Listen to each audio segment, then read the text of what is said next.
with the teams you guys already highlighted. For EU, we do have the two representatives. That is the Oper and Hit and Run. For NA, the Smile roster. China is being represented by Team Falcon as well as GCAT, and then the APAC representative is Mori Chan coming around.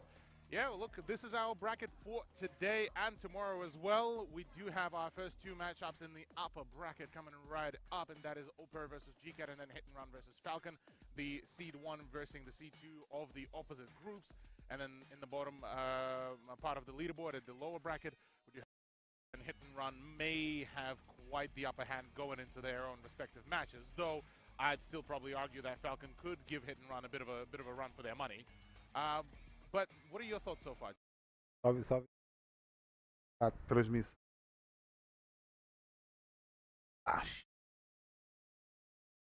Matches that we see here, EU against CN both of the times. Opur second seed of EU against GCAT second seed of CN, and then the two first seeds of the respective regions playing against each other. I went with a 4-2 for both of them. That again being said, I think Opur showed some signs of weakness yesterday that were kind of uncharacteristic, so I'm not entirely sure what to make of it, especially since GCAT didn't seem like the most solid team either. And yeah. But then again, that argument can, I think, maybe be made for all of the teams, especially considering how Hit and Run lost their round against Triple MC on Himmelsdorf. That was just atrocious, to say the least. They ended up taking the match, but that round was particularly bad, I think. So once again, I think it comes down to players not being able to play from home, but instead being able to play in an absolutely astonishing venue. For us, it's absolutely cool to be here. For the players, it can be a problem. Yeah, Panda? Yeah, I mean, it's almost borderline culture shock, I suppose, coming to a new environment. I mean, at home, you're safe, you're comfortable, you can sit there in your sweatpants, the temperature is controlled, you're playing with all your own gear. It's comfortable. You know exactly what you're going to be expecting. On stage, chances are it's going to be a little bit colder. The AC's cranking because there's a lot of people starting to make their way in. You're playing with unfamiliar settings. You're in a different seat. It's all a bit much for some people. It can really add up. So I can understand why there might have been a couple of rounds that get thrown by the wayside, but it definitely feels like there is a bit of a hierarchy forming. You know, Hit and Run, Opor, it still feels like there might even be a pretty significant skill gap between just those two teams. And then you got Falcon. Opor and Falcon are the big wild cards, I think, here. They're the two that could make a break for that grand finals, I reckon. Yeah, look, I'm definitely keen for that. Especially the Falcon storyline, really. That one seems to be shining the most out of all of them. It's interesting in terms of the overall sort of underdog storyline here. But look, looking now at potential sort of matchups, say, after that one. So after the matchup 2 and 1, we'll get to potentially the European Derby out of that one as the conclusion in the upper bracket. Potentially from there, whoever does end up dropping down will get to go through a bit of a gauntlet to get back into the grand finals. Do we reckon this could impact the endurance sort of side of things, or given that it will be just the first round of today's bracket played today, that it wouldn't really matter per se?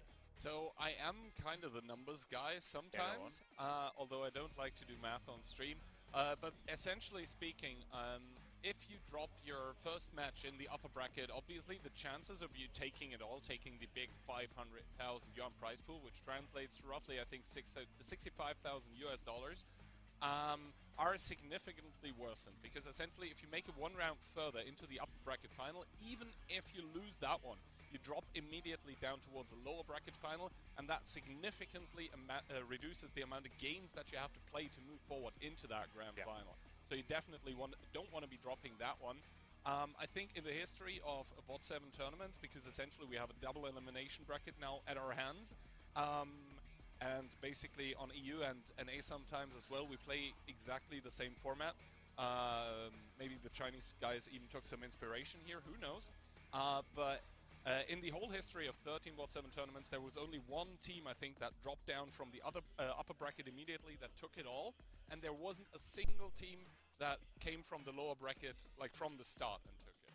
So just statistically speaking, you want to definitely stay in that upper bracket. Well, I mean, there's a reason they call it a Cinderella run. It's not something you see all too often. Not in World of Tanks, very rarely in esports in general, but those are the magic moments. You make the lower bracket run, you get back to the grand finals, and to take the whole thing on top of it, it really is just a fairy tale. Yeah, it sure is.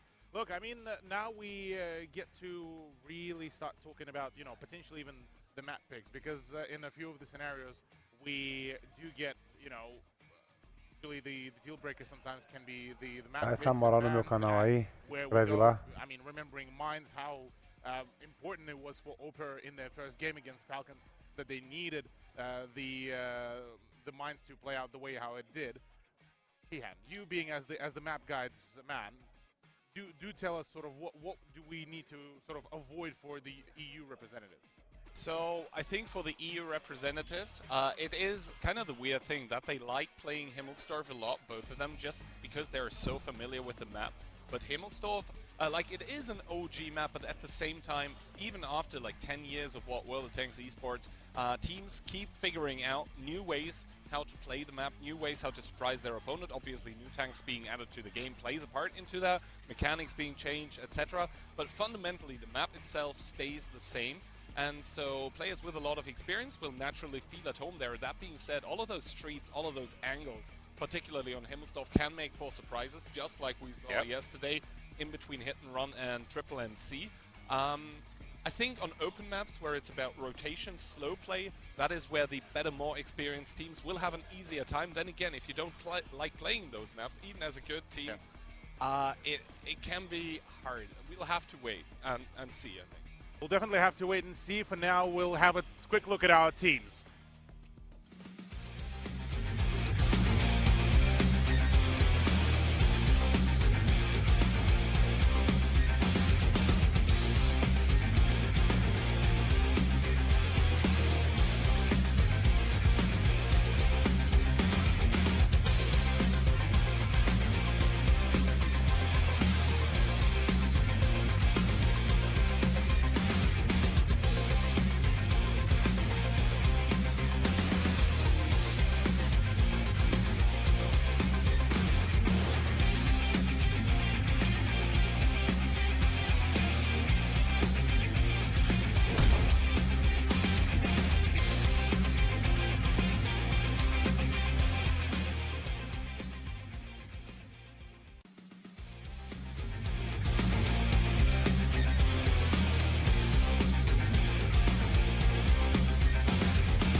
Alrighty, welcome back. We just got to see our first two teams that will be competing on the stage. That is the Oper and the GCAT. Gentlemen, so far, look, the spirits all seeming to be quite high from the EU representatives, given that they did have a fairly, well, frictionless run so far, minus the hiccups. I mean, frictionless, the only team to go to a tiebreaker. I don't know if that's quite the word, but yeah, look. When they did get it done, they did make it look easy. It wasn't like there were coin toss rounds where it could have gone either way. If they won decisively. If they lost, yeah, look, it was a close run thing.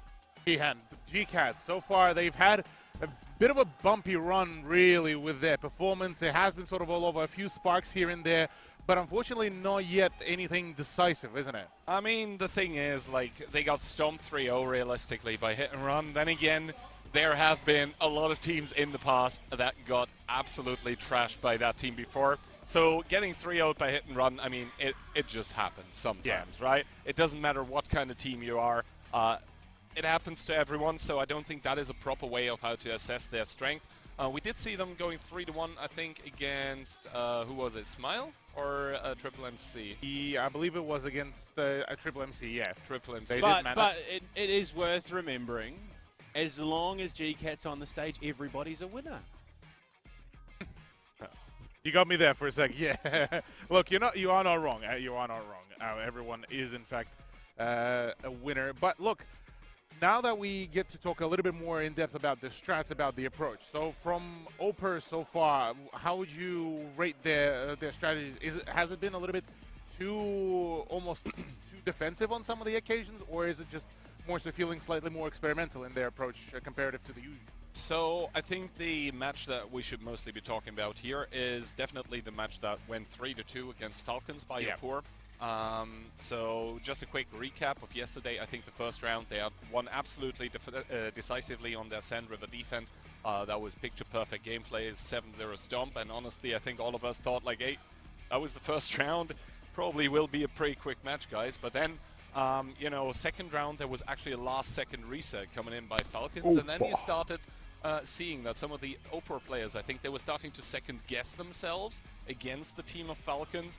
Hopefully they were able to sort of, you know, cope with that overnight, and maybe now, you know, the gloves have come off regarding the strategies that they're going to use, because gameplay-wise I don't think they were holding back, but maybe regarding strategies.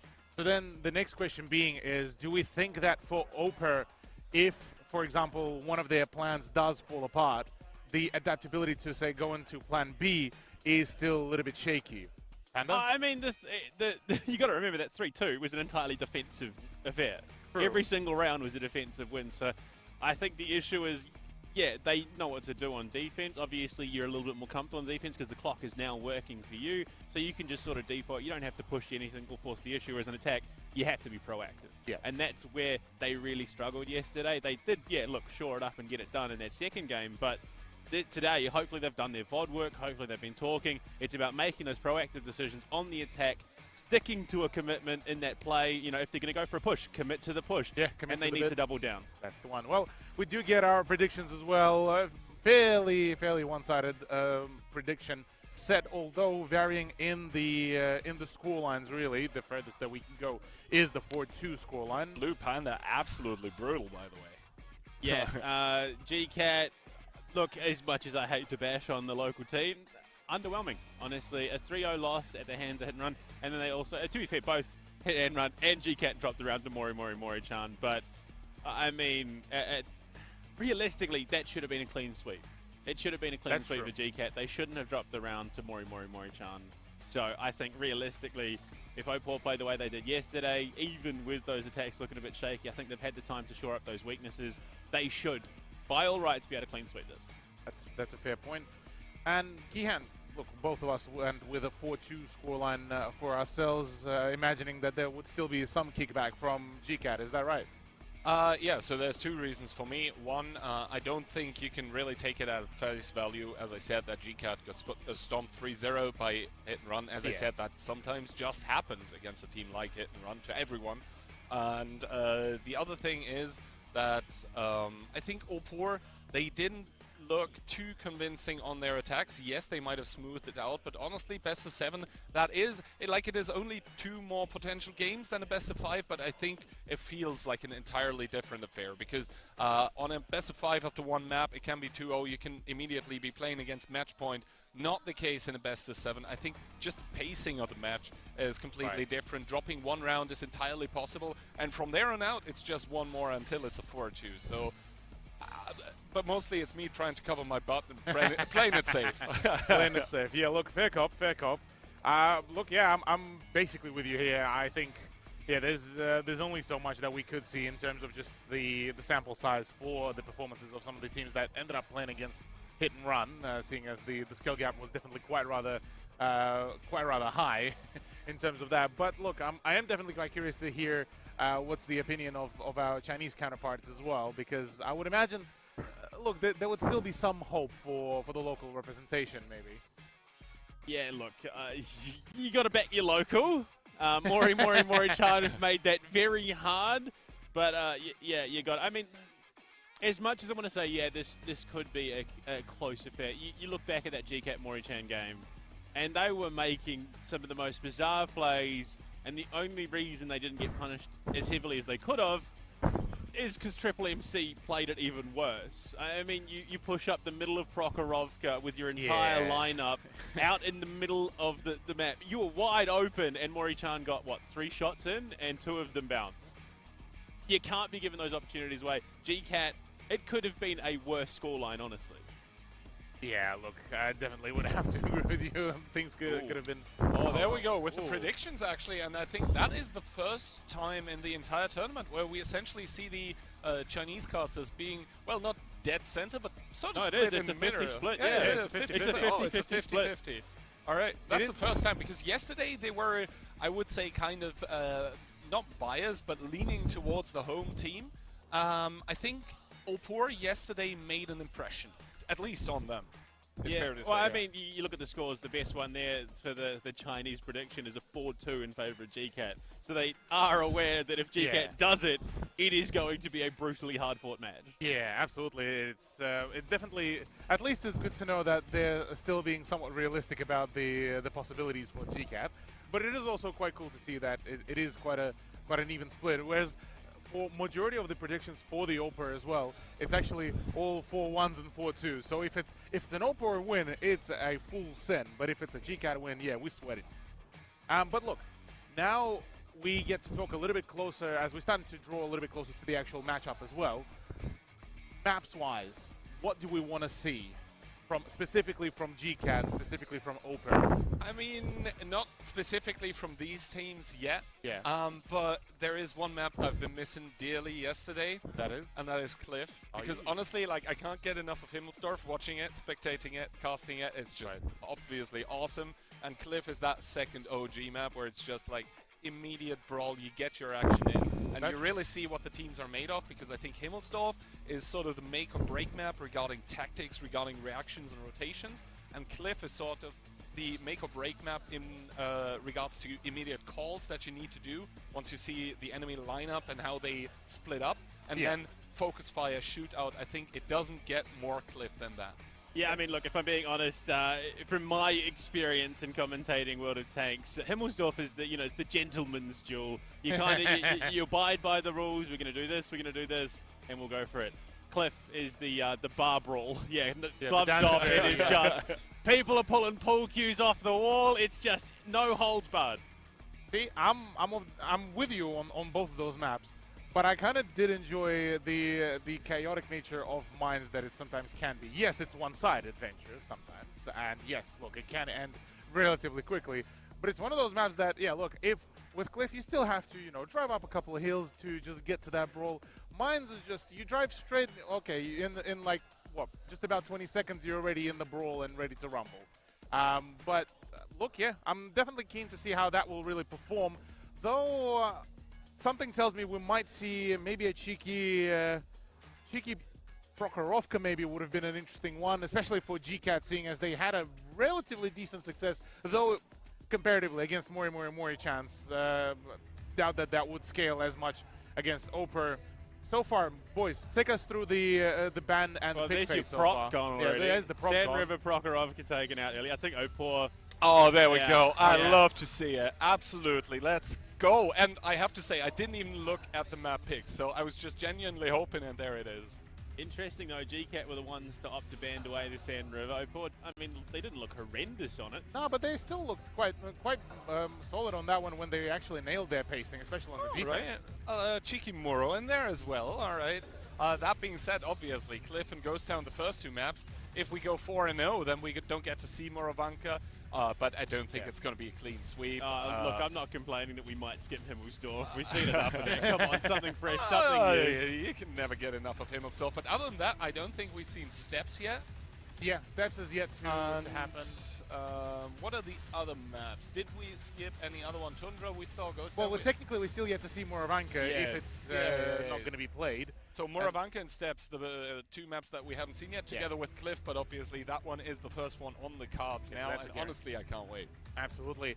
Yeah, look, Cliff should be a spicy one, and definitely keen to see how will that really perform. I am genuinely hoping for Morovanka, because especially after some of the, well, I say recent changes, the latest changes to it, it has become quite a sort of a brain power sort of needed map, really, to perform some of the maneuvers. I mean, during WGL times, Morovanka was essentially considered like a win for the defender. That has entirely switched around now. It's considered very, very attack-sided.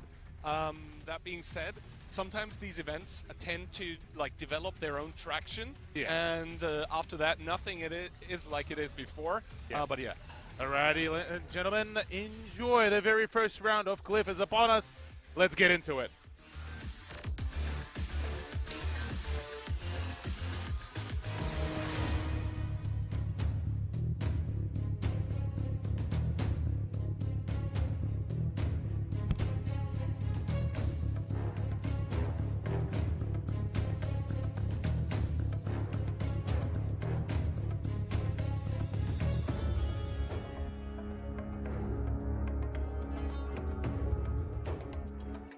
All right, ladies and gentlemen, day 2 of the WCI, and we're getting ready for game number 1. Oh, poor double B, quadruple BZ, and the CS in your face. 350 Bs on the map. I didn't expect that. Heavy presence from the BZ75s, but GCAT bringing out the double CS63. So, look, maybe, just maybe, we see some early scouting shenanigans. Those BZs can go to work, but I don't know. It's honestly, I think Opor with this lineup, they're clearly coming into it with a plan. All right, I can tell you, Opor and Hit and Run, both of those being Invil teams, that is an Invil-esque lineup if I've ever seen one. They want to directly drive into the face of the opponents and make them sweat.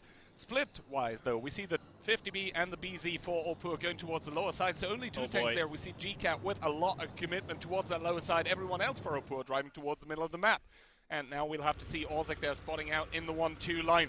No shots connected as of yet. We'll have to wait and see T-Sec against 2. T-Sec not with the connection though, losing his one-on-one. They're currently on the ramp. And now the immediate overpush by GCAT. Coming on the 1-2 line, they smell the overmatch. They smell the overpush. They're going for it. Okay, my prediction's already in the bin. I think this is very much clearly written on the wall. GCAT definitely have the overmatch. Ozek is about to go down. Piotrix is just running, hoping he can get the reload off. Everybody is up in his face. The player, not the team, of course, but the rest of Opor desperately trying to get in. Buhui finds the opening kill. Piotrix isn't far behind. Yeah, and now Karol, Pansfury, and Rex are definitely trying to get Cousin off of that angle here. Cousin stuck there behind the rocks, has to drop off soon, probably. And now Opor, they need to make it work against the tanks that are coming back for GCAT from that one to towards the donut. That is a lot of guns. The shot's not connecting for Opor. The HP still close, but the tank's still 7-6 for GCAT. Everybody, Piotrix, they're kissing. There's kissing. Okay, unfortunately, everybody is going to take down Piotrix. Cousin somehow manages to parkour his way down the hill, keeping some of that HP to work with Pansfury and Rexa, trying to finish off Buhui, and you can see Ketzai and Karol in the back line struggling with Rico, who has more HP than both of them combined. Yeah, now Pansfury here trying to shield Rexa, but Rexa pressing the X marks the spot. Does not get safe here. Hokia, we'll have to say when he comes off reload in that 50B. Another kill coming through for Pansfury. Buhu going down, but Rexa in turn biting the dust.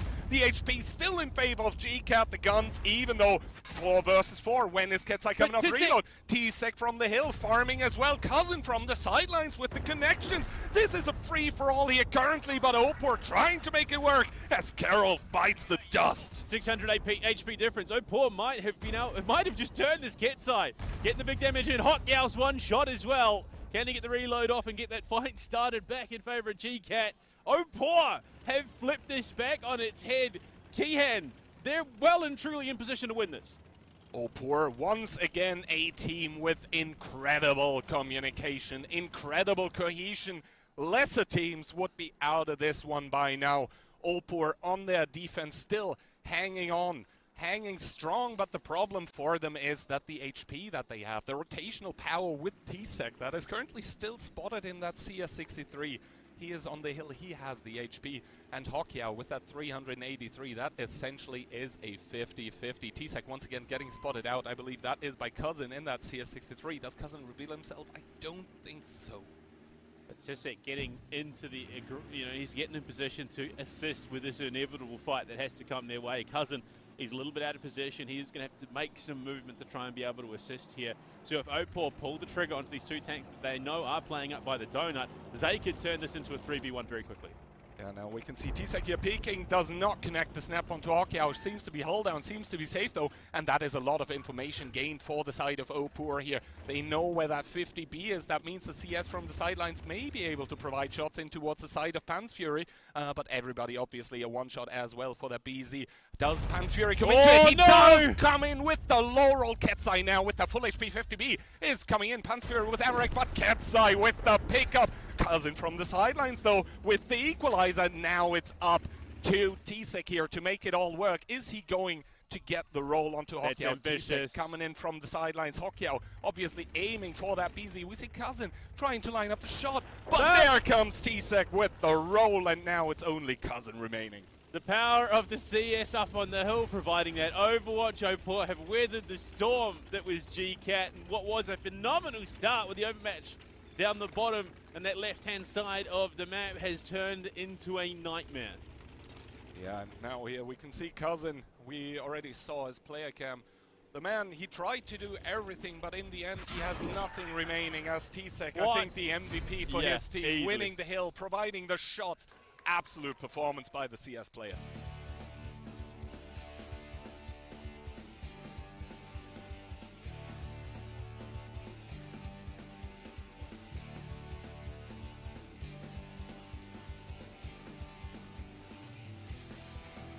Alrighty, well, just like that, the first round concludes. Gentlemen, I gotta say, no matter who gets picked as the MVP on the official broadcast, I'd say T-Sec deserves that one.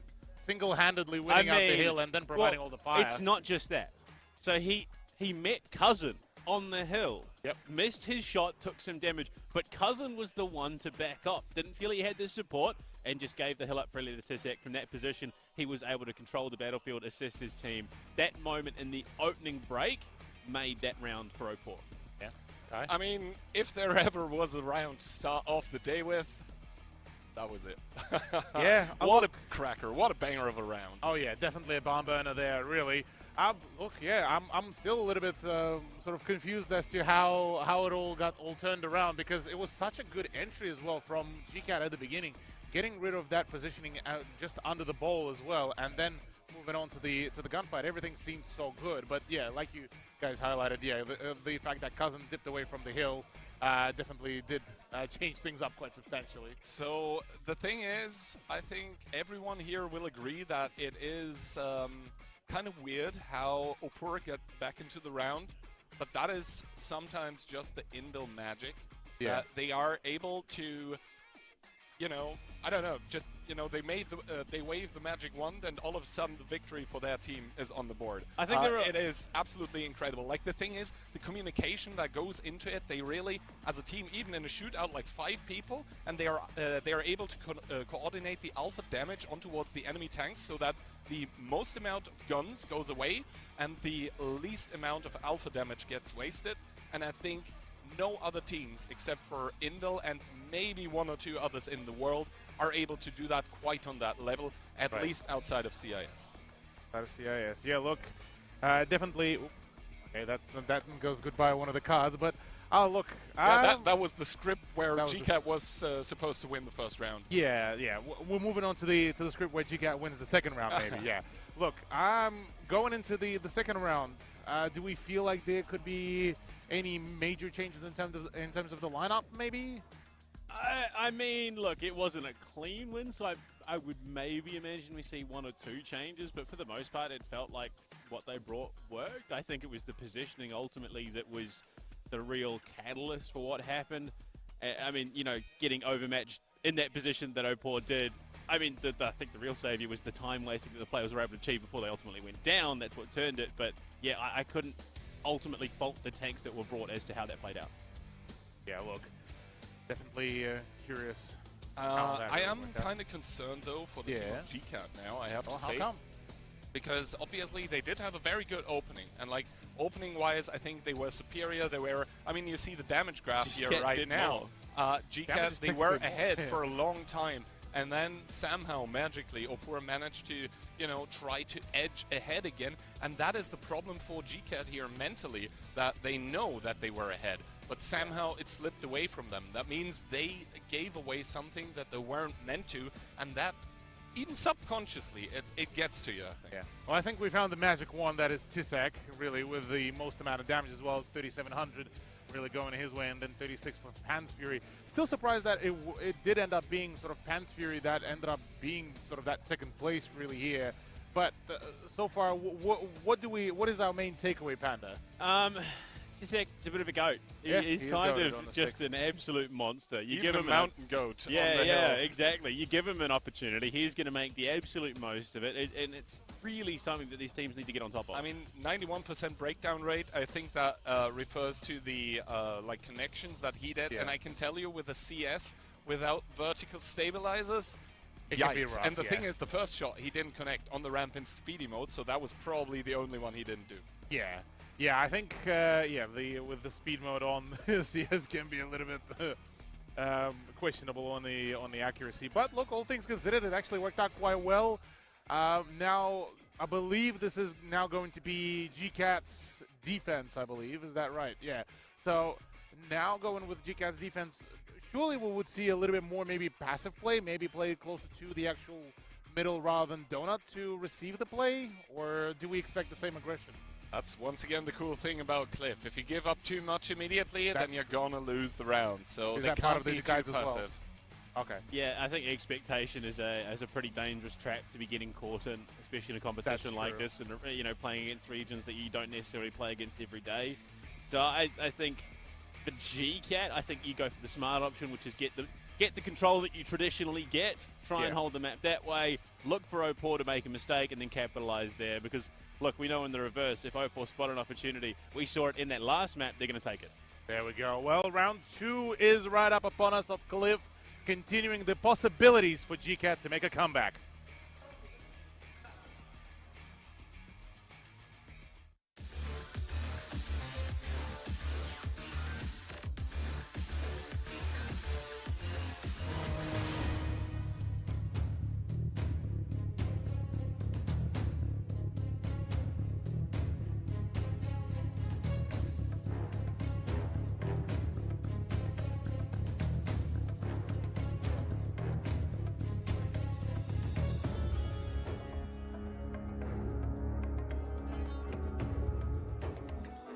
All right, round number 2 in between GCAT and Opor, and GCAT trying to equalize the scoreline. Coming in with double BZ75, triple ISM, double CS63.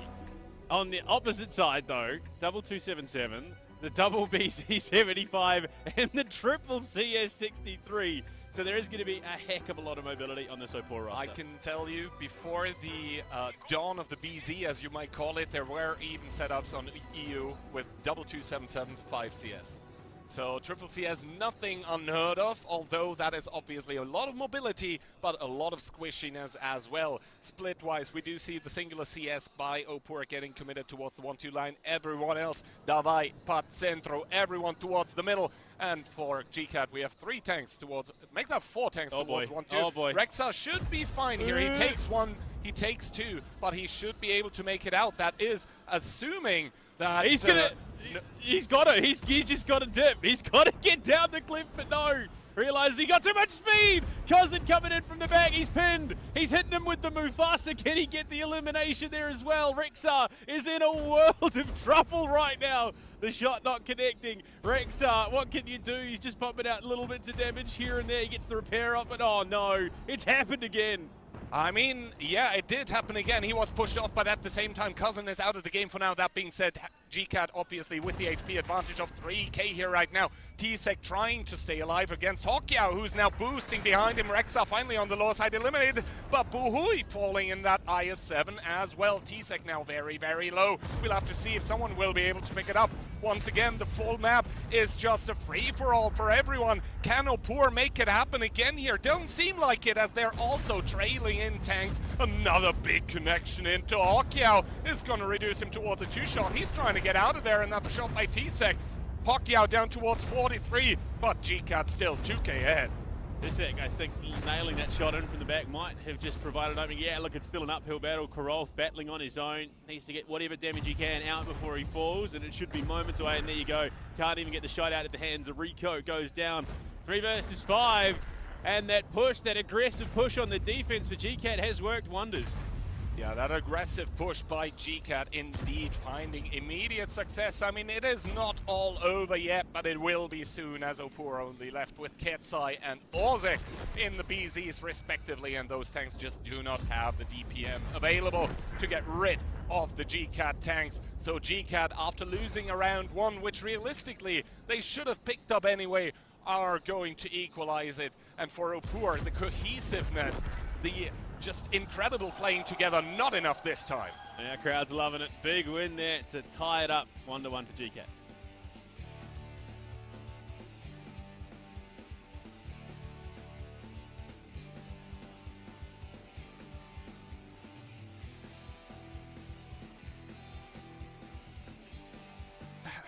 Keyhand, I want to get your opinion first. So far, you've mentioned that obviously the cohesiveness didn't really play as much of a role as it was in round 1.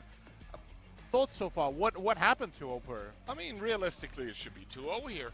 Opur should be down to nothing, simply because of the opening. The only saving grace here for Opur in round number 1 was that incredible ability to play together, and that just did not come into effect here in round number 2. So GCAT storming into this match, in my opinion. Yeah.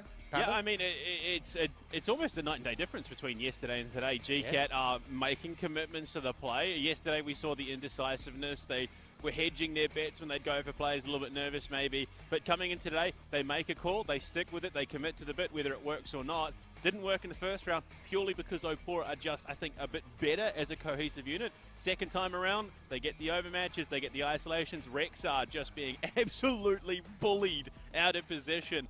And yeah, that's what I want to see. I want to see more of this from GCAT. Yeah, look, I'm keen to see from GCAT more. Well, we will be going to, I believe, was it no, not the steps. Ghost Town. Ghost Town, that's the one, yep. Ghost Town to come around for us as well as our second map for the matchup. And look, I'm keen to see how that will really work out, because whereas, like you guys highlighted initially for Cliff, it is straight away down to Brawl. With Ghost Town, it's a little bit more stagnated, really, isn't it? I mean, yeah, Ghost Town, one of those slower maps, I would say. I mean, we just saw on Cliff.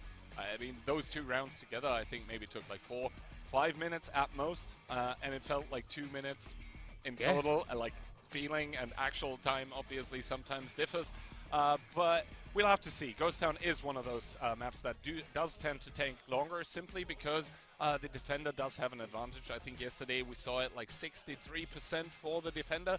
That being said, there is still ways to break it. Yeah. There is a reason why 37%, I believe did the math correctly here, is being picked up by the attacker. But you have to work hard for it. You have to work smart for it. And we'll just have to wait and see how exactly that's going to work out. Because the cliff that we just saw now, that I said should have been picked up by GCAT realistically 2-0, that was Opur's pick. Yeah. Okay, I mean, actually, I had to break it to you. It was GCAT's pick. Was it GCAT's pick? Yeah, it was GCAT's pick. What? Yeah. Why would you pick Cliff against Opur? Okay. I mean, comfort ground, I suppose, really. But I mean, looking at the post-game data, really as well. Yes. Look, so far, look, 7-5 is versus a 3-7. I mean, technically, if we still go into the tiebreaker, so far the scoreline is still looking fairly. See that.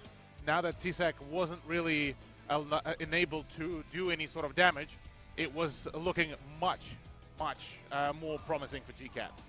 Yeah, indeed. And now, with the damage numbers, I mean, Rico coming in with 4K, and the thing is to highlight that I7 actually doesn't have a lot of DPM, right? Yeah. So that means that Rico just was continuously in the fight. Yeah. So good stuff by him, and overall, just good stuff by GCAT. And essentially, or especially, I want to highlight the players as well that were in the middle of the map by GCAT. Yeah. Not the ones that were winning it in the 1-2 line at the donut, but the ones in the middle of the map, actually on the ramp, because that was where the overmatch by Opur was supposed to happen. But they did such a good job of not getting picked up there for a long time that Opur just couldn't start snowballing. Yeah, and I mean, I was getting a little bit worried for Hokkaido when originally the CS63 that went with the BZ died on middle.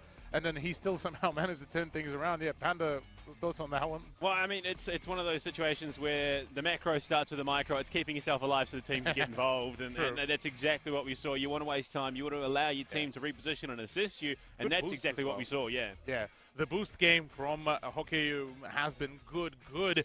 And look, yeah, going into map number 2 being Ghost Town, yeah, I'm curious how will the, I suppose the time management will really go for both teams in comparison to each other, really. Maybe we'll see just an outright quick brawl in the style of Mori-Chan, but with a little bit more coordination, or maybe it could be just a slow one. I mean, both teams seem to be enjoying those chaotic brawls right now. True. So we'll have to wait and see. Like, there have been few teams that have tried to challenge Opor or Hit and Run, for that matter, in that kind of, you know, we're just going to get down to the nitty-gritty of it. We're just going to, you know, immediately seek the brawl, and we are just going to check who's better. That doesn't really happen recently on the EU server, so it's interesting to see Opor faltering here. Exactly. Well, we'll have to wait and see. Ghost Town round 1 is coming right up.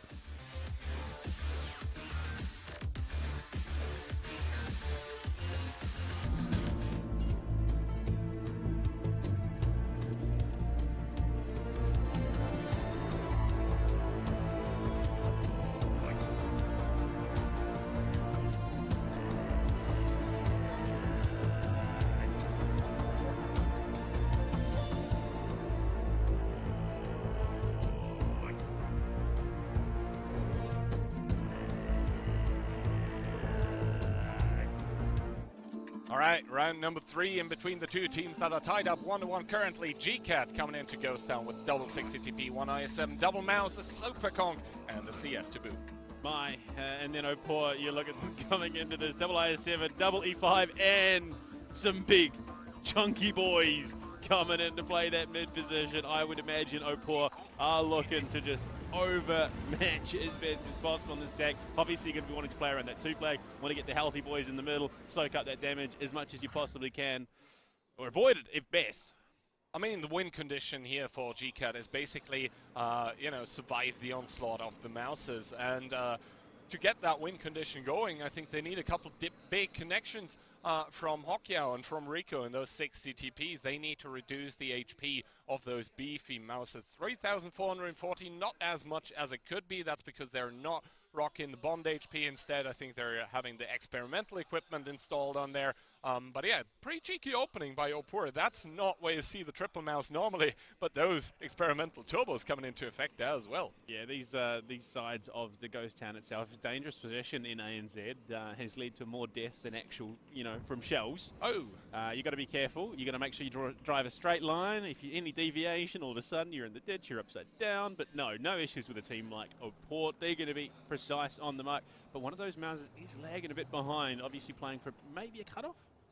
I mean, they are splitting off just to generate different angles, as one of the Mouses, I believe, just got spotted on the minimap. At least he was lit up, but now we see T-Sec in that bush here on the, what is the A-line, just trying to generate information. Handsome there with that S-Conk, trying to generate some information as well. Rico seems to have taken 1 shot in that 60 TP, and yeah, now some information gained and big hits into Handsome, who's dropping down to 1,700.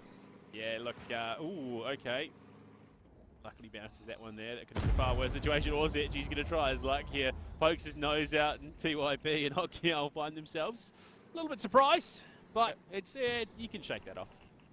Orzech's going to be like, surprise, surprise. Peeks from the side, gets a good shot in. Everybody there with a non-penetration on towards Ketsai, but that one obviously knows that he cannot stay there against a Huldan Mouse. I don't think he wants to trade those ones out, and Tup is now going to hold the angle in the Mouse. Good one by Ketsai once again. The team captain stepping it up for his team, trying to make it work here. And now Piotrik's coming from the sideline, fancying himself a bit of cheeky shots, but the heat shell hitting the stone, and it seems like everybody seems to be unaware that there is a lot of enemy tanks currently aiming at him. Carol, another good connection into everybody. Yeah, I mean, it's just this almost cat and mouse game, just tentatively testing the waters, sticking your nose out, seeing what you can get away with, and Opor are really getting away with far more than they should be allowed to. I mean, yeah, the tanks by Opor currently indeed being the cats for GCat's mouses that are bleeding heavily. Also Handsome in that SKLLER down towards 1300. That is somewhat dangerous territory if they actually decide to overpush, because now that means that T6 IS-7 only need 3 connections. Hold that thought though. Cousin and Buhui coming on towards Rexar. Have Opor overextended is the question. There is no one currently covering the IS-7 of Opor. Yeah, but you got to remember, they might be pushing on the Rexar, but that's 2 tanks committed. So there is now an overmatch inside the town itself. If Opor decide to commit for a fight here, they could really do some damage. But at the moment, yeah, unfortunately, Rexar is on his own. He has to survive as long as possible, allow the team to go to work, but it's Buhui to find the first kill. Yeah, exactly, and we can also see that the heat shells not connecting into the IS-7 tracks, and this is pushing Opor into having to do something in the city now, and I think the trades that they've been doing so far there are now favoring them, as the team HP, despite being a tank down, is still favoring the team in yellow from Europe. Opor trying to get the push out, but everybody from the sidelines just throwing one into Orzik. Yeah, unfortunately the positioning here not allowing Opor to commit to that push in through the middle of the town. They were a little bit spread, trying to cover too much ground, and as soon as they sprung the trap onto Rexar, they found themselves just a little bit indecisive. They know where Handsome is off on that A1 position, but do you really want to be committing 2 tanks with 3 minutes 50 seconds remaining just to get Handsome out of this equation? We'll have to wait and see. T-Sec now starting to drive over in that IS-7, obviously driving down the hill, enabling him to cover the ground quickly, to cover the ground unspotted. He is going to edge ever closer towards that SKLLER. He's now going to find it. Good connection, Handsome getting eliminated. Okay, so the plan is now clear. They wanted to pivot around the north-hand side, get that 1 flag in play. That's why you had those 2 tanks up on the north side. They wanted that as an option. Now that Handsome's gone, that option is wide open for them. The rest of the team has to cover to allow... No, they've committed to the fight now. They've pulled off the 1 flag. They're now collapsing in towards the town. Yeah, exactly, and we can see Chip and Hawkyao having to back up. There is a lot of crossfire available for the team of Opor, and they are just screening the cap that has been abandoned, though. The E5 that was on the cap, that's very healthy. Not on it anymore. 3 minutes remaining. Opor, they have to make something happen here as Piotrik's rotating around Ketsai, the team captain, the first one to break the 3k damage threshold. It's now just... basically a brawl in that city here. Carol's getting focused off the angle by Rico, who cannot really advance further. Good hit into Carol, though, by Hawkyao. Zech as well takes a punishment, but he gets the shot back, manages to avoid further damage. They are juggling this aggro quite comfortably at the moment. Still a lead, about 800 HP for Opor. They're even on the tanks, but you look at the health bars of GCat, there is a pretty even line, whereas there is some fluctuation, some very, very healthy tanks for Opor. Yeah, the thing is, Ketsai and Orzik, both of them are one-shots for Hawkyao in that 60 TP, who is fancying himself a peek here. Does he get the pickup is the question. He does start bleeding for it right now. Hawkyao down towards 1,000 HP on the other side of the map. I believe there is a 2 against 1 for Opor currently happening. Trades coming back and forth, wow. and I think T-Sec is realizing that he now needs to start leading the push. Buhui and Cousin trying to flank around, but now the attack gets sounded for the team of Opor. Hawkyao completely eliminated.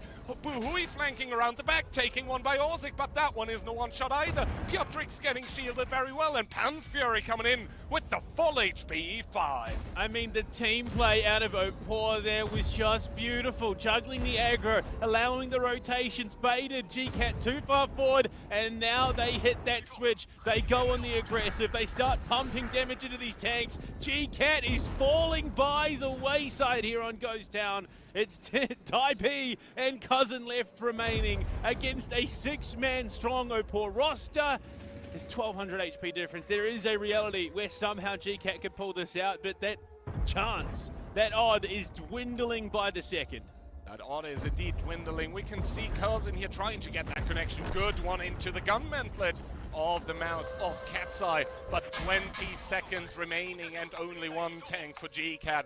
That is surely an undoable feat here for the player from China that has played beautiful on that CS, created a lot of openings, but Opor as a unit, once again, that team cohesiveness is just unbeatable. The disrespect on the top of it. There's only a single tank remaining. They say, we're just going to go capture the flag. And capture. Yeah.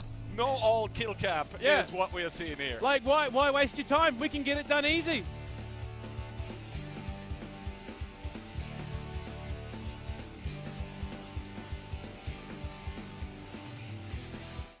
As easy as it is for Daki to stay in the head of Keyhand, it was very, very quickly sorted out by Oper as well. The first round won out over GCAT. And yeah, you guys highlighted so well how the cohesion, the ability to share the damage as well has been absolutely phenomenal. Do run me through though, because the start of all of those engagements, the original loss of, I believe, was it Tisag that they lost on the Southern Hill? That was sort of the beginning for the kill feed.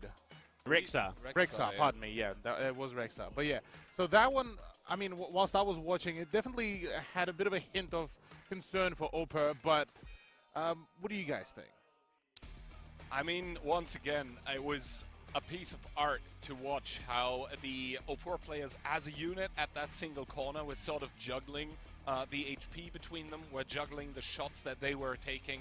That was just, I mean, picture perfect. I want to frame it and hang it over my bed. I mean, that's it. That's the exact metaphor that I was going to go with. You know, you take a blank canvas, only the artist knows what the final product is going to be. And I think we saw that perfectly. If you look at the positioning and the way they were playing it around that, yeah, Rexar was isolated on his own, but there was 2 tanks pressuring the top side of the map. Yep. They had rotated the mounds up that right-hand side, just trying to position them. And what they did is they saw Rexar go down, they commit, take out Handsome, and then they bait the flag. They sit the E5 on it. All of a sudden, GCAT think, oh no, we've got to move, and then they collapse. Yeah. They pull it off immediately. He was there for all of 5 seconds, and as soon as GCAT overextended, Oper pounced.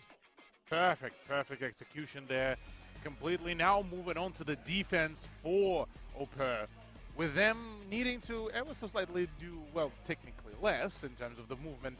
Do we expect similar sort of approach where they just cast a very wide net across the whole map and then find themselves that one person to basically isolate, and from there it's the snowfall effect?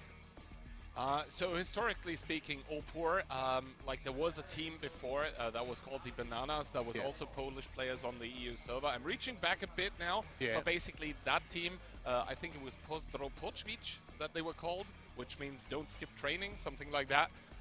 Seems logical. And some of their players now are in the Oper lineup, and that basically that team was known for being the ghost town team. Okay. And I think that knowledge is translating into what we are seeing now, just knowledge of the angles, knowledge of the map itself, knowledge of the tactics, where you're just able to make it work, make every single angle work in your favor. That was just beautiful to see. Also the fact that, I don't know which one, I think it was Hawk Yao, one of the 60 TPs on the GCAT team, he didn't dare commit on towards the double one-shot of the mouse. They were both like below 700 HP. Normally, that is an engagement that you should seek, because you're essentially guaranteed a kill with most of your alpha from a high alpha tank.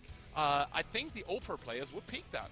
Yeah, well, I mean, I'd say in this case it could have been also partially due to the fact that it was a slight scare after the fact that Handsome did go down, and that sort of burst fire potential the moment you peek around the corner would have been maybe a little bit too big for over risk. But look, our MVP Orzik is coming around, and look, I mean, once again, it is the mouse player, the tank that has the most amount of HP to juggle around and the most amount of brawling to be done, it seems.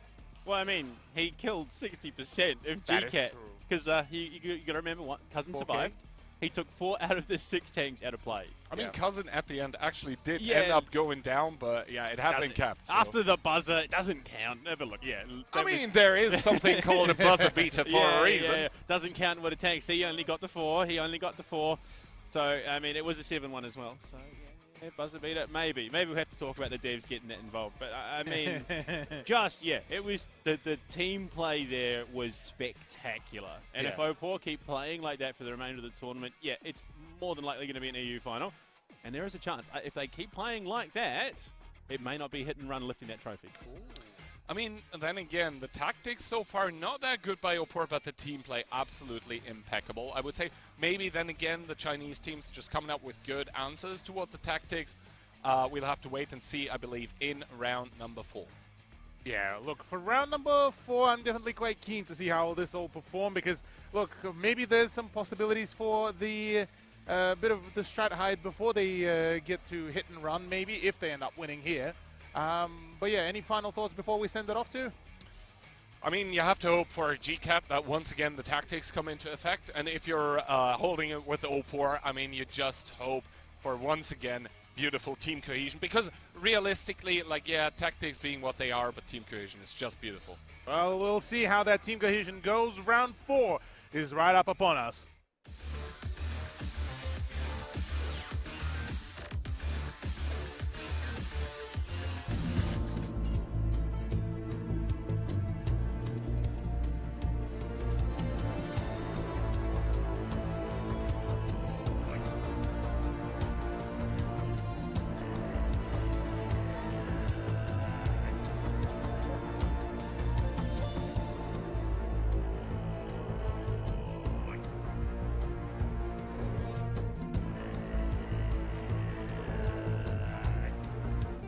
Ghost Town 2 in between Opor and GCAT. Opor looking to go towards a match point, doing so with a singular 277, 60 TP, 50B, double mouse, double CS 63.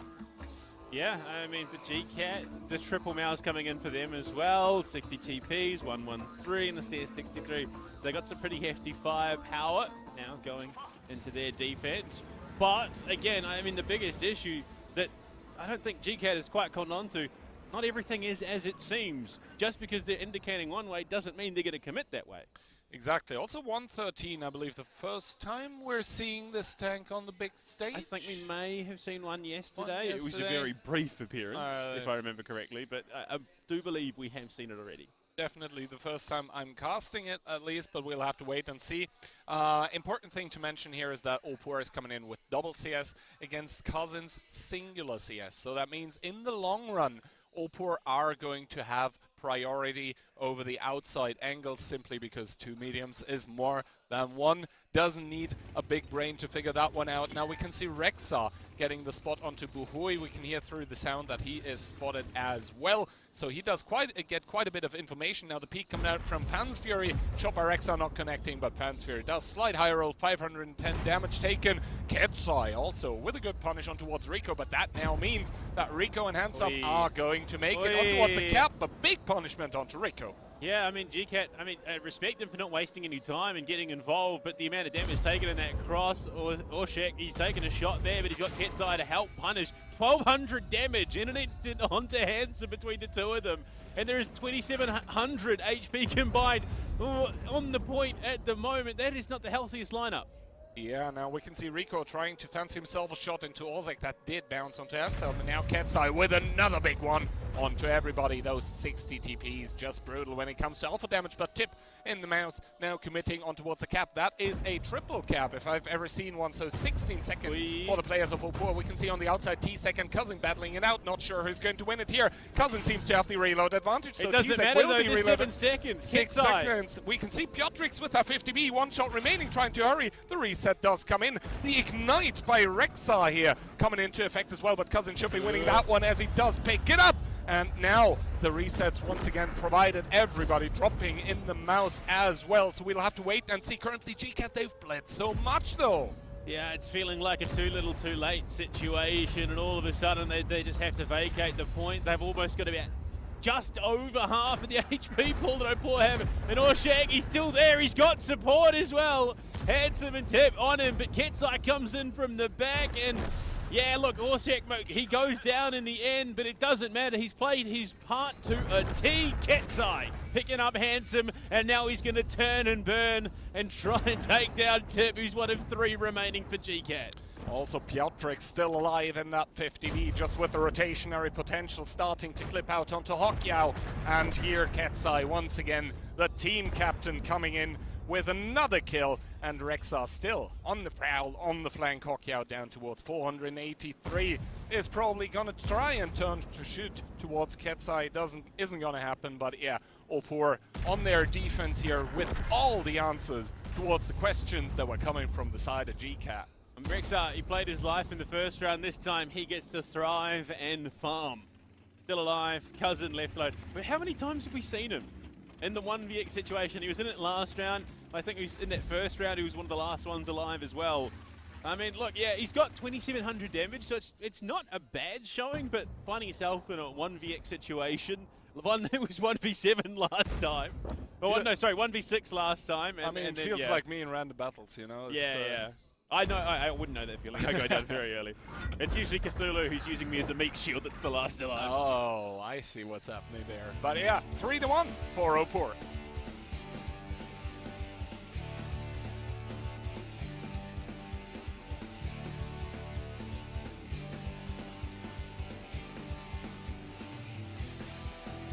Oh, Ghost Town turned out to be a fairly one-sided venture here for us, despite the fact that, look, yeah, GCAT tried to show some sort of ferocity and some sort of power there, but I got absolutely outclassed, honestly, really. First thoughts so far on the Ghost Town, Kihan? I mean, there is a reason why Opor at this point in time is known to be a good Ghost Town team. Yeah.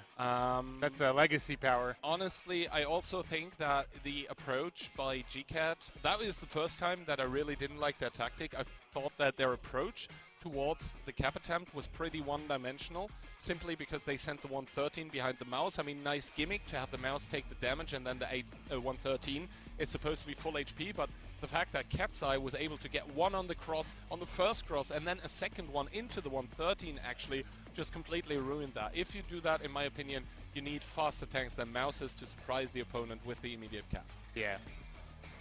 Look, Panda, so far we got to see the old school tank with 113. We got to see some of the shenanigans. Going to Moravanka as potentially the last chance there for GCAT. Do we still have our hopes for them, or do we wrap it? I mean, you look at it, so on Cliff, they actually were quite proactive on both sides of the equation. They tried to get up in the face of Opor. They did so in both rounds. Went 1-1, but unfortunately that is sort of the coin toss of a very aggressive style of play like that. You're looking for the brawl immediately, and it just sort of lands where it lands. On Ghost Town, yeah, you hit it down on the head. One-dimensional is the way I would describe everything they did on defense and attack. Going to Moravanka, go back to the unexpected. Try and catch them off guard. Throw them off their game, because going back to defaults is not working. Yeah, well, that seems to be very much the case. And I mean, with Moravanka's changes, it does certainly allow for some of the more wildcard plays, especially around the terrain, surely. I mean, then again, with the Moravanka changes, we're looking at a one-sided map. The map is considered to be attack-sided at that point, and the fact that Ghost Town has now gone 2-0 for the side of Opor is kind of concerning for GCAT, because if it goes as expected with a 1-1, then first of all my prediction would be correct, which is nice, but then again we would be looking at the 4-2 scoreline, which would mean that, Opor wins and GCAT drops down towards the lower bracket. So for GCAT, we have to hope that they are able to pull it up to the nothing and then, take it towards a tiebreaker on Himmelsdorf, but we'll have to wait and see. And here we can just see in the damage graph, GCAT started off obviously with an HP advantage, but those shots that were taken while crossing towards the cap, they were never able to recover. Yeah, that bleed definitely looked very much unnecessary really there, and despite all the efforts to get rid of the the CS63s and all of that, unfortunately just not enough of that effort. Now looking at the post-game data, Hokuyu sitting with just about 3.1k. On the other side, Kitsai 4.7. Absolute farmland here. 4.7. Then again, 1,500 of that damage was essentially, donated to him. Yeah, that was the damage that was done on the crossing. Yes, he took a big one by the 60 TP that had entered the cap as well. Also good on him for having 100% connection rate with the 60 TP. That's not the easiest feat, but I think it was not the most difficult round to end up top damage in. Yeah. No, you're very much correct on that one. So now with Moravanka, so we've covered that, we want the GCAT to actually do something, and it is fairly attacker-sided. GCAT do get to start things off on the attack as well, which surely that means we can see the second point going for them. Panda. It's hard to say. The attacks that I've seen out of GCAT, much in line with the team as the way I feel about them, is underwhelming. You look at the yesterday against Mori-Mori-chan, they just push up, no idea what's going on, somehow scramble and pull out the win. The attack on Cliff, that's sort of how it goes. You just commit to a fight and see who walks away the cleanest. Yeah. Going on to Ghost Town, they pretty blatantly telegraphed what they were going to do. So, yeah, look, you've got the favoured side on a map like Moravanka, but for a team like GCAT, does it really have that much of an impact? Moravanka, obviously also one of those maps where the lineups mean a lot. Are we going to see a light tank or not? That basically means 1 or 2 cap commitment. Are we going to see brawls or not immediately? All of those questions probably going to be answered soon. Yeah, suppose Moravanka could really bring out some of the more unhinged picks as well in terms of the tank choices. Maybe a cheeky bat chat to come through, maybe even another T100 LT to appear. We'll have to wait and see. Otherwise, look, yeah, potentially the last chance for GCAT to really do anything. Otherwise, in the upper bracket. In the upper bracket. Otherwise, yeah, it's down to the lower bracket, down to the elimination bracket and games as well. I think the crowd. Some more poor fanboys here in the crowd. The crowd's turned. They're back in EU. They know how the cards lie. And I do want to highlight Karol coming in, last minute sub. Yeah. He has slotted into this Opor roster all but flawlessly. Yeah. I mean, that's huge. Absolutely huge indeed. Well, potentially last round for us to see Moravanka. Here we go.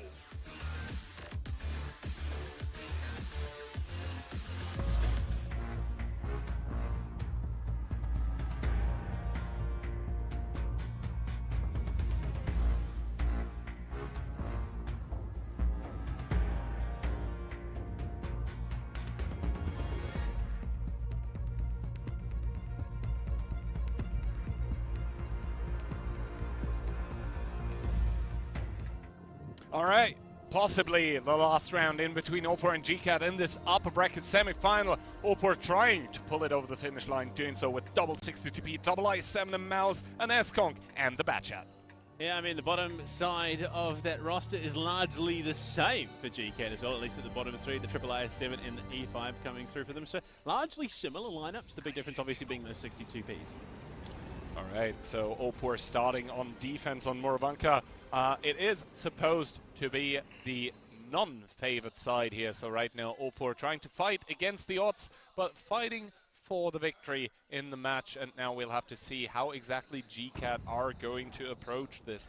Both teams with the Batchat, and it's very important to say here that Piotrix doesn't have the HP module, so Cousin would be able to one-clip him, whereas it is doubtful for Piotrix to high roll. He would need a Fire, an Amarex, something like that, or he would just need some nasty high rolls to boot. Interesting. I mean, look, I'm still fairly fresh in the World of Tanks esports ecosystem. I've only been doing this for about 12 months, but this will be one of the few times that I've seen positioning over towards that 2 flag on Moravanka. Traditionally, I'm used to seeing teams go for it over towards the 1 flag, but this positioning over in that 9-0 line, a lot of positioning that would indicate, yeah, they're going to go for the wrap. Yeah, and very interesting also at the 2 cap, there is some extremely tall trees, and you want to knock those over if you're the defender, otherwise the attacker will knock them into the cap and create some cover pressure. No time wasted. But nothing was done regarding this. Obviously, Hokyao now getting spotted out in this cap here. He knows something is a foul in the state of Denmark, but he doesn't know from where. But if you look at the positioning of GCAT, he is on his own. He's got a little bit of support, that bottom right-hand side from that IS7, but the rest of the team grouped up, trying to anticipate potentially a flank through the EF line coming from the side and down. The most important thing is that this cap at the point in time is not too critical, because actually the Super Konk in G3, also the IS7, they can just crest the ridgeline on the, like on the 3 line from like G3, yeah, sort of, or F3, and then they can just HE reset. You can see they're trying to get those resets currently, but actually it's going to be Karol on that K line here. He's taking a shot for his troubles, but he's going to get in towards a hull down, and then HE resets on towards Hokyao should be enough. You can even see Hokyao had to back off the cap here just to keep himself safe. Now for the moment, it's really just posturing more than anything, I think, for GCAT. They're just trying to draw some attention, trying to find themselves at opening with Piotrix. Look at him, he's relocating with some real intention right now, has not been scouted, so he could potentially find himself a spot to upset, frustrate GCAT, potentially. Yeah, and now we can see that there was a good connection coming into Hokyao, make that too. The G3 positions coming in very, very handy. And the bleed now that has been applied towards Ketsai, negative because Hokyao is down towards 1600 as well. Possible 2-shot range for those 60 TPs of Ketsai and T-Sec. He needs to be careful.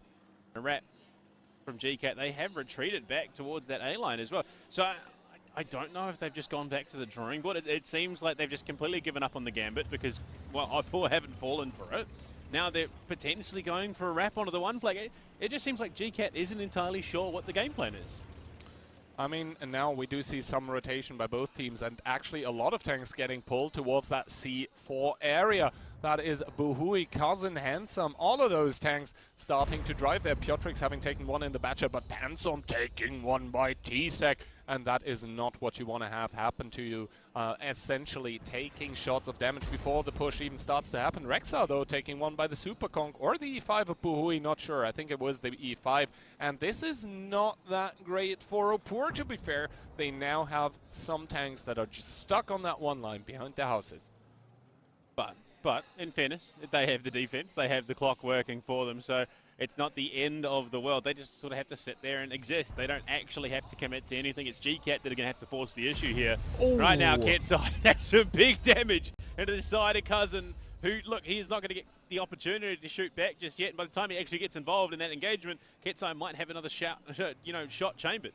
Yeah, now Ketsai here, he has reloaded at this point, so Cousin taking a big one just for crossing over. Rico taking an HE into the side, so nothing too egregious as of yet, but there comes Ketsai, the team captain, once again there to step it up to save the day. Now the engage starting to come through by Cousin, doing one, doing two. The shot into the side coming as well. Is Ketsai going to get another one? It seems likely, but probably not in towards the Batchat here, as Ketsai takes a swing, takes a miss here. He does aim towards the Batchat. The Batchat critical, but he has one more available. It's a dance. Ketsai unfortunately steps on his own foot and trips over. But you got to look at the clock. 3 minutes remaining. It is still a 6 versus 7 with an HP advantage in favor of Opur. A lot of gambling there, I think, in that play, but it just doesn't feel quite like the opening that they needed to blow this open. I think T-Sec needs to pull back from there at this point in time. We can see that he would be the next one to get collapsed upon. Everybody spotted there moving up, so I think the jig is up for GCAT here right now, because Opur, they know from where the main thrust is going to come. It is going to be over that 1-2 line, supported through the 4 and 5 line, so through the middle of the map, and there is actually Orzek in that middle of the map here with that mouse, so the tank that you want to actually have get collapsed upon if you're the Opur team. Handsome taking 1200 to the face for that cross as well. Not what you want to have happen. And all of a sudden, Opur looking good in this one. 4K. GCAT aren't hitting their shots. If you're going to make a play onto the point, make a play onto Opur, you need to be hitting those shots as you advance. Cousin, 30 HP in a dream, is going to dump out what else he can. Needs to relocate if he wants to have any sort of impact in the remainder of this round, because someone sneezes on him. He's gone. Exactly, and Orzek there tanking like a champ, staying alive, singing the song as Carol picks up tip there, and now Pan's Fury getting collapsed upon, but at this point it is nothing less than a last hurrah coming out of GCAT in this upper bracket semifinal. Rico taking another one. Yes, Pan's Fury does get shut down, but at what cost? GCAT here, they have so little remaining to work with. Yes, more guns, but the HP, they tell the tale. They do have the cap started, so that is maybe an opportunity, but we can already see the fire. It adds insult to injury here, and Opur, they are looking at the upper bracket finals. I mean, regardless of how that push went, there was just so much damage that was thrown to the win. I mean, T-Sec for that entire fight was sitting on 3k HP. He's only just been tagged up now, and at this stage, you might as well be shooting fish in a barrel.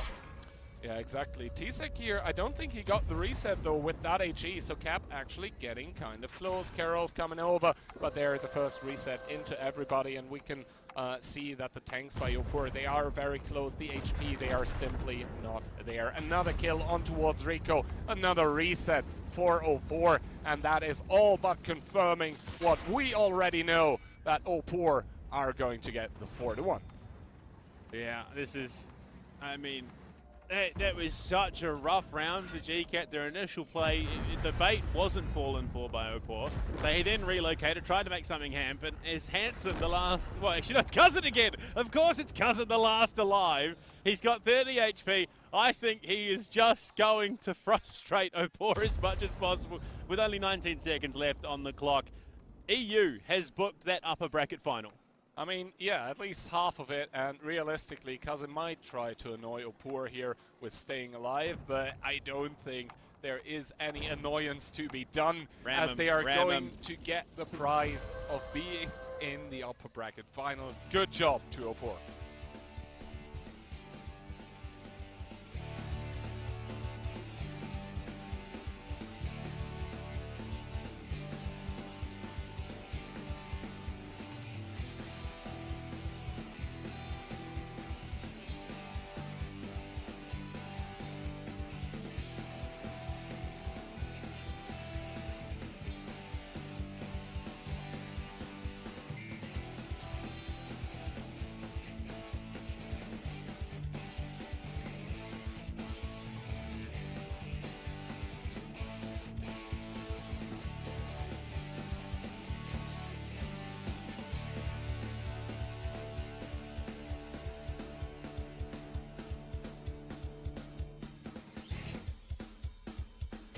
Heartbreak Central here it is on Muravanka, as unfortunately for GCAT, one round is all there is to it, really.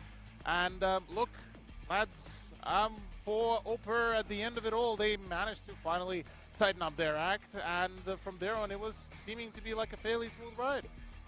I mean, yeah, look, that last round, I don't think Opor were that heavily tested when you're setting a trap that is much akin to Wile E. Coyote drawing a big circle on the ground with an anvil above it.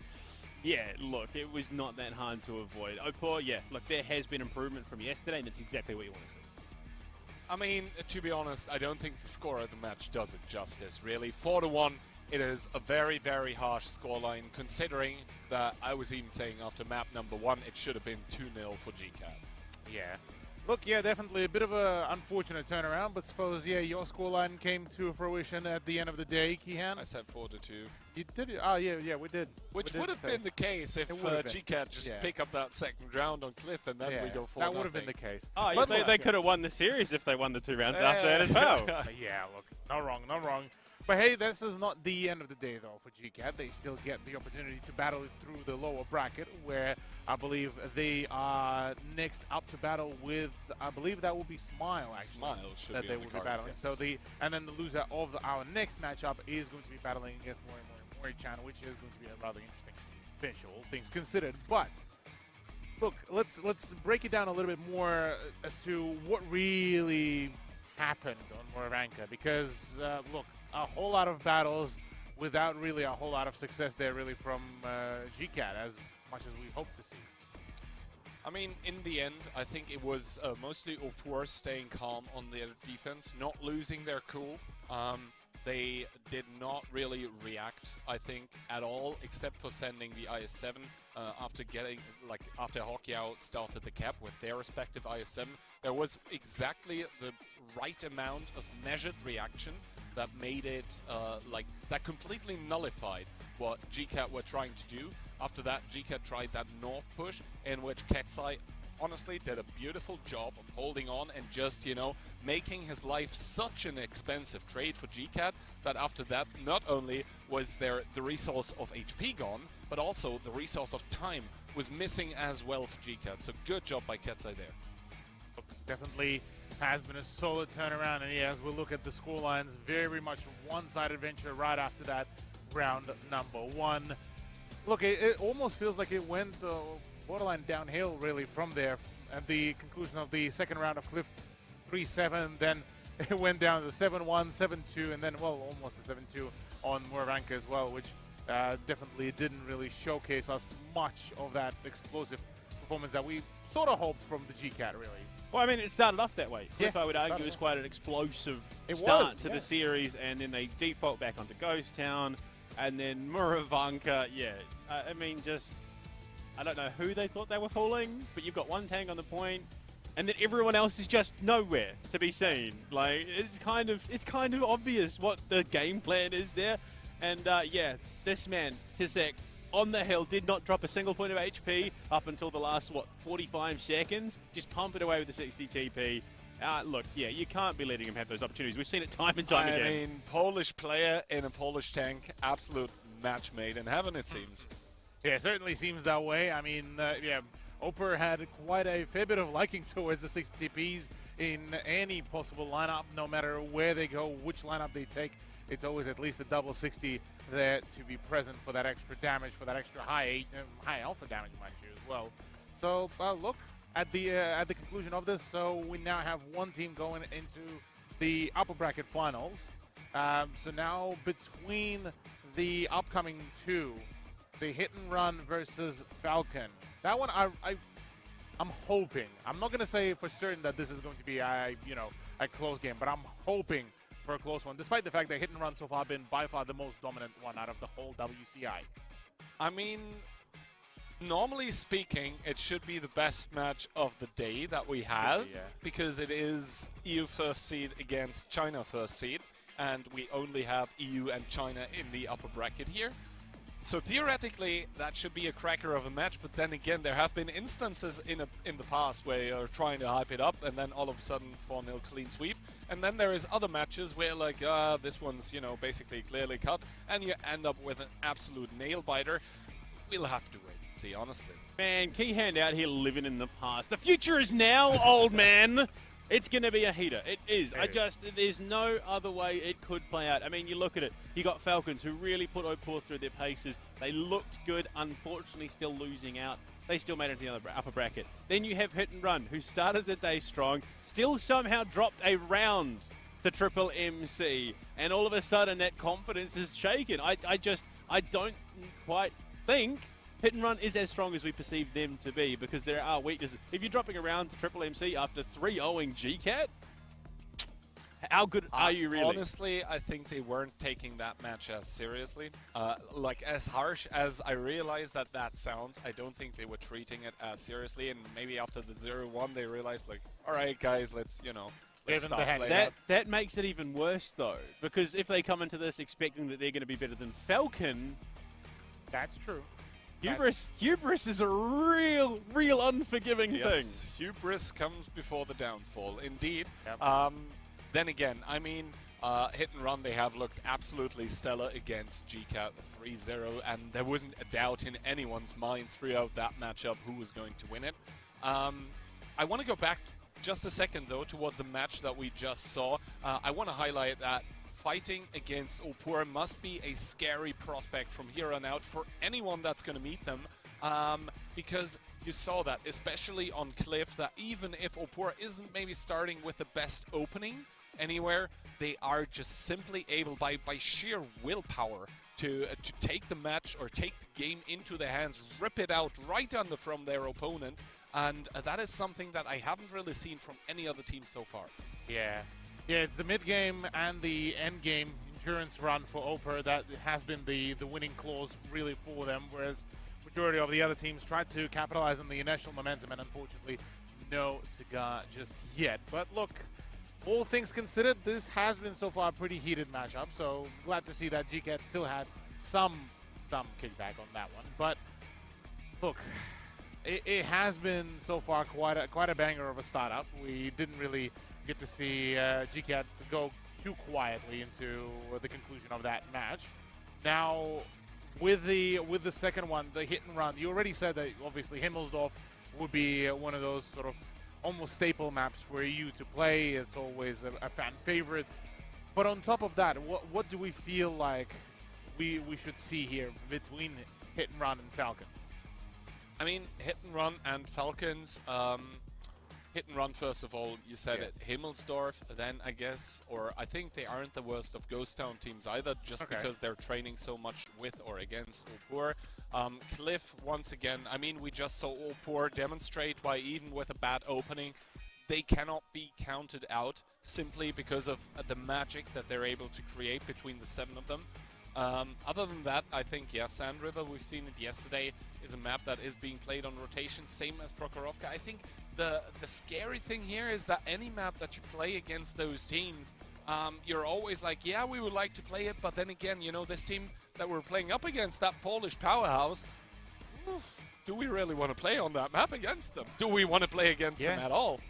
Well, I mean, it's that 50-50, do we go to a map we feel comfortable on, but they also feel comfortable on, or do we try and go to a map where neither of us feel comfortable and hope that we've done enough prep? And I think realistically, what attacks players seem to be creatures of habit. They will more often lean towards, look, we know the map, we like the map, we'll play the map. They might play it as well, but hey, we'll take the risk. I don't think we're going to see anything too spicy. All right, well, I suppose we'll have to wait and see how the map picks and bans will really go for that one. Look, still waiting for the interview as it just coming around, so we'll get to have a word from one of the OPER representatives. 现在我旁边呢是刚刚呢获得比赛胜利的来自于 OPER 战队的开采，欢迎。Hi, welcome you, Kai. Well, I'm Kai from the team OPER. Hi, everyone.